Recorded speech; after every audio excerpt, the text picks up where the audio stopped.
So welcome back to my channel guys. Namaste, adaab, सत श्री अकाल। मैं आपका दोस्त कुणाल त्यागी और स्वागत है आपका एक और वीडियो में।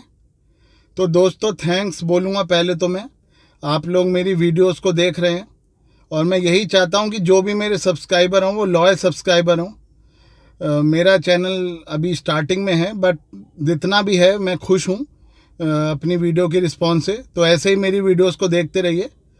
और चलेंगे दोस्तों आज फिर एक दिल्ली के भ्रमण पे, और मैं एक नई जगह आप लोगों को दिखाऊंगा दिल्ली में, जैसा कि आप लोगों ने टाइटल में देख लिया होगा। और इससे आज हम बहुत कुछ सीखेंगे भी कि किसी को यहीं पर जन्नत मिल जाती है अपनी ज़िंदगी के जीते हुए, और किसी को ज़िंदगी के बाद जन्नत मिलती है। तो हम देखेंगे कि कैसे एक बादशाह की लाइफ में क्या क्या मोड़ आए, क्या क्या टर्न आए, और उसकी ज़िंदगी कैसी रही और उसके बाद उसे कैसे जन्नत मिली। तो ज़्यादा टाइम बिना वेस्ट करे हुए चलेंगे आज के सफ़र पे। और जो लोग मुझे पहली बार देख रहे हैं वो, अगर आप लोगों को वीडियो अच्छी लगे तो प्लीज़ सब्सक्राइब करके जाना। तो चलते हैं, चलिए।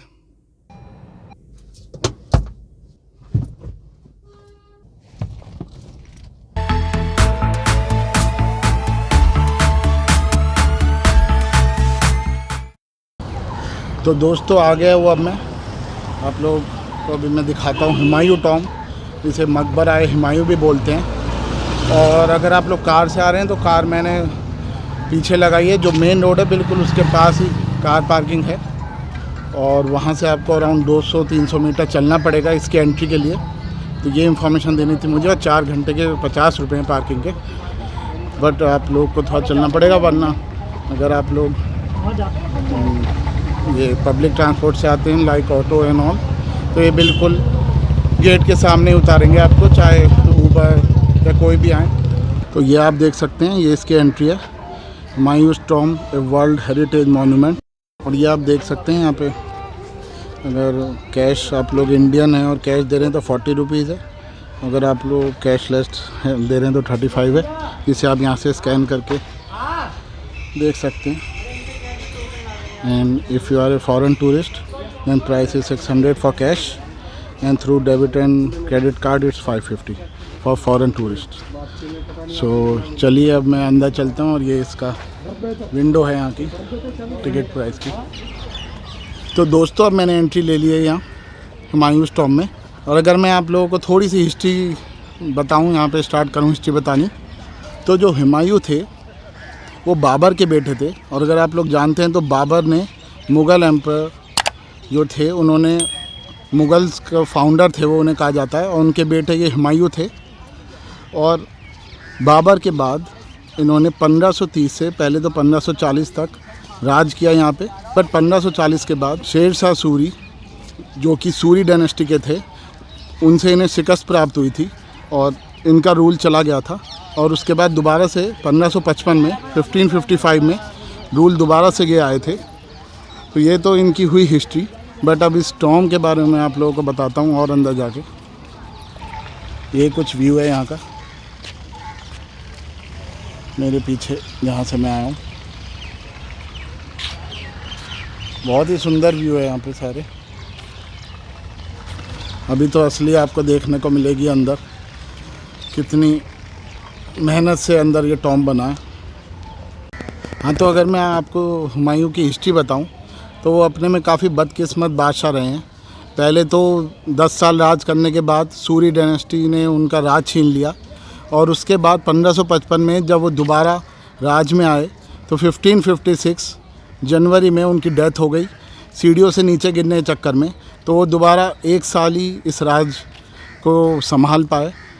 और उसके बाद 1558 में जो उनकी पहली वाइफ थी बेगा बेगम, उन्होंने ये ऑर्डर करा था कि वो दुनिया का एक सबसे खूबसूरत टॉम बनाना चाहती हैं।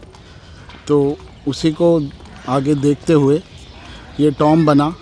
और किस्मत की बात तो देखिए कि हुमायूं को बाद में जन्नत मिली दिन, और पूरी ज़िंदगी तो पहले स्ट्रगल ही करते रहे और काफ़ी नाम कुछ नहीं कर पाए ख़ास।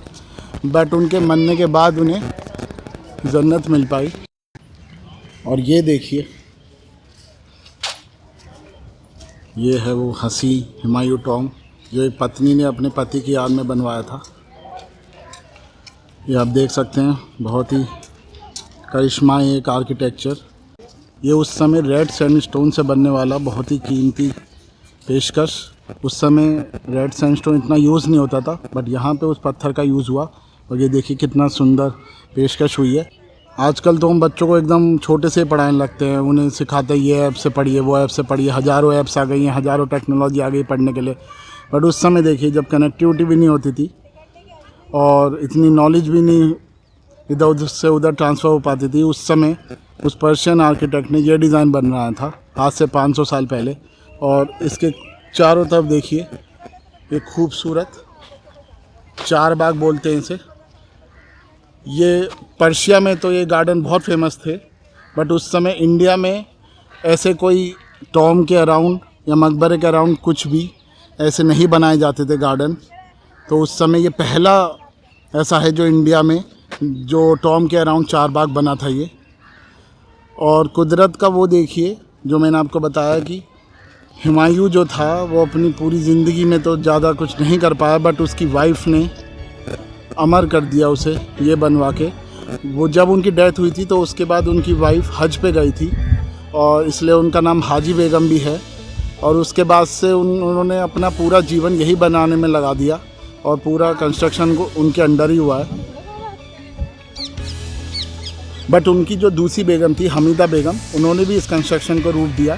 वो भी इसे ओवरसी करती थी। और उनका जो बेटा था अकबर, उन्होंने भी इस कंस्ट्रक्शन को खूब देखा 7 साल तक। और मरने के बाद भी हुमायूं की किस्मत ऐसी थी कि वो इधर उधर भागते रहे। मरने के बाद पहले तो उन्हें यहीं जो पास में पुराना किला है उसमें दफनाया गया, और उसके बाद क्योंकि वहाँ पे भी डर था अकबर को उस समय के अटैक से, तो वो उन्हें फिर पंजाब ले गए। और कई साल बाद वापस पंजाब से फिर दोबारा पुराना किला लाया। और उसके बाद जब ये 1572 में बन गया, उसके बाद उन्हें यहाँ दफनाया गया फाइनली। तो देखिए, एक इंसान पूरी उम्र भागता ही रहा, बट आज हम उसे ऐसे देख रहे हैं इस रूप में। और इतना फेमस, जो आज world famous UNESCO heritage site है। 1993 में ये यूनेस्को हेरिटेज साइट बनी थी और उसके बाद से इसका पूरा और भी ध्यान रखा जाता है। और अब मैं फर्स्ट फ्लोर पे आ गया हूँ और ये देखिए इसके कंस्ट्रक्शन पास से ये पूरा रेड सैंडस्टोन के से पत्थर बने हुए हैं। ये देखिए, और ये यहाँ पे नीचे फर्स्ट फ्लोर पे भी ये मकबरे हैं बहुतों के। ऐसा बोला जाता है कि जो हुमायूं के दरबारी थे और जो उनके यहाँ काम करते थे और बहुत से रिलेटिव्स थे यहाँ पे, उन सब की मकबरे हैं। बट यहाँ पे इनका लिखा तो नहीं है कि कौन सी किसके हैं, बट 100 से ज़्यादा यहाँ पे मकबरे बने हुए हैं। अभी मैं अंदर जाता हूँ और आपको हुमायूं की मकबरा दिखाता हूँ। बट ये बहुत ही सुंदर डिज़ाइन का बना हुआ है। अगर आप लोग यहाँ आएंगे तो ज़रूर आप लोगों को मज़ा आएगा। ये चार बाग का नज़ारा, जो गार्डन इसके ऑल अराउंड है।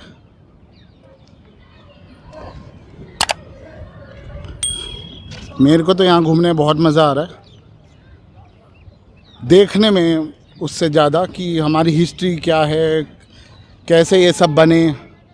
क्योंकि इतने जो फेमस मॉन्यूमेंट्स हैं दिल्ली में, बट हिस्ट्री हमें कम ही पता है इसकी। और ये बिल्कुल निज़ामुद्दीन ईस्ट में है, इसके पास ही निज़ामुद्दीन की दरगाह भी है। और जान के अकबर ने ये साइट चूज़ करी थी और उनकी वाइफ बानो बेगम ने, क्योंकि वो निज़ामुद्दीन औलिया जो चिश्ती थे उनसे काफ़ी प्रभावित थे वो, तो इसीलिए ये साइट उन्होंने चुनी थी पास में। और इसके बाद ये व्यू देखिए हुमायूं टॉम का। ये देखिए इक्वल सिमेट्री आपको दिखेगी, बहुत ही सुंदर। और इसमें आप लोग ने अभी तक रिजेंबल कर लिया होगा, ताजमहल इसी के उस पर बना था, बस इसमें 4 मीनारें नहीं हैं, वरना ये भी उतना ही खूबसूरत है। बस ये लाल कलर में है, वो वाइट संगमरमर में है। और ये अब इसके अंदर का व्यू, वो देखिए गुंबदें बनी हुई यहाँ पे, और ये खिड़कियाँ बहुत ही हवादार है ये अंदर से भी। और अब मैं सीधा आपको ले चल रहा हूँ हुमायूं के मकबरा की तरफ। ये देखिए, और ये है वो बादशाह हुमायूं का मकबरा। और इसके पास कृपा करके आप जूते ना ले जाएं। मैंने यहाँ पे कुछ लोगों को देखा कि वो इनके पास तक भी जूता लेके गए थे, बट ऐसा ना करें आप लोग। बिल्कुल आप लोग को इसकी इम्पोर्टेंस समझनी पड़ेगी कि ये मकबरा है और इसके अराउंड आप देख सकते हैं ये पूरा जालीदार है ये रूम। हवा चल रही है बहुत यहाँ भी।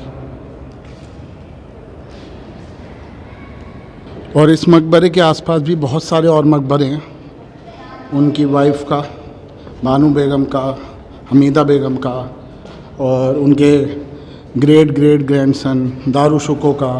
ये आप देख सकते हैं यहाँ पे बहुत सारे मकबरे बने हुए हैं।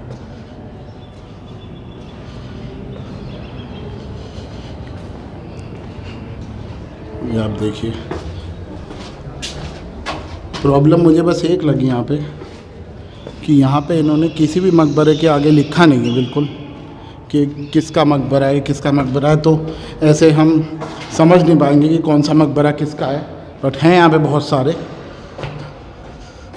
और पूरी लाइफ स्ट्रगल करने के बाद इन्हें फाइनली ये मिला है और ये अमर हो गए। खैर मेरा तो ये है मानना कि जो मकबरे बनते हैं वो तो ज़िंदगी ख़त्म होने के बाद बनते हैं। क्यों ना इसी दुनिया को खुशहाल बनाया जाए और जन्नत यहीं बनाया जाए।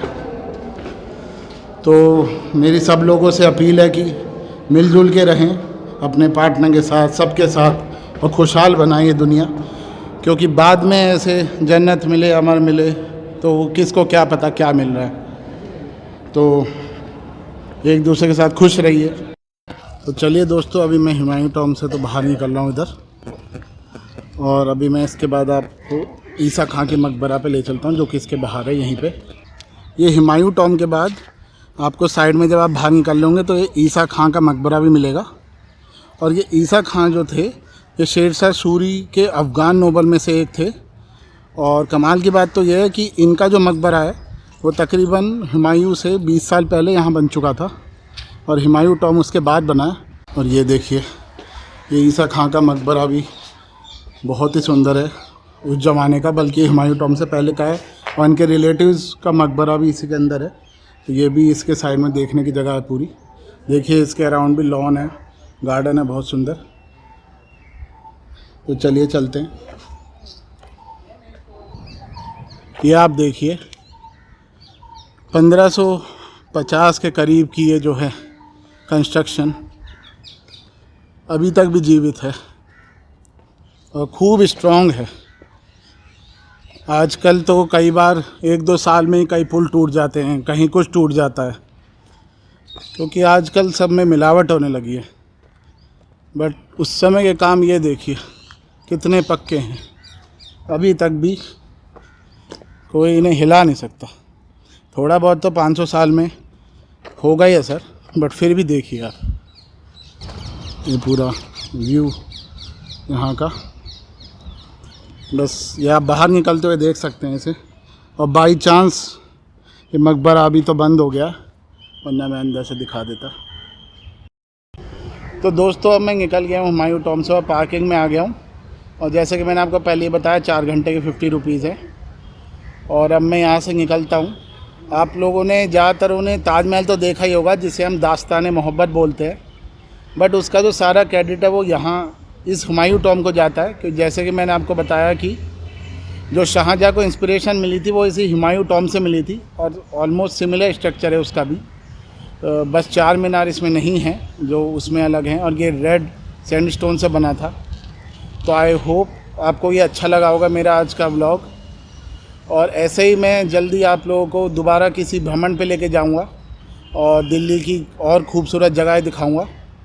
तो मिलूँगा जल्दी। अगर आप लोगों को पसंद आई है तो प्लीज़ लाइक करें वीडियो को। और अगर जो लोग दिल्ली आ रहे हैं या और टूरिस्ट प्लेसेस दिल्ली की जाना चाहते हैं तो उनके साथ शेयर करिए। और जो लोग मुझे पहली बार देख रहे हैं वो वीडियो को सब्सक्राइब करें। मिलूँगा मैं जल्दी आप लोगों के साथ एक नई वीडियो लेके। तब तक के लिए बाय, पीस।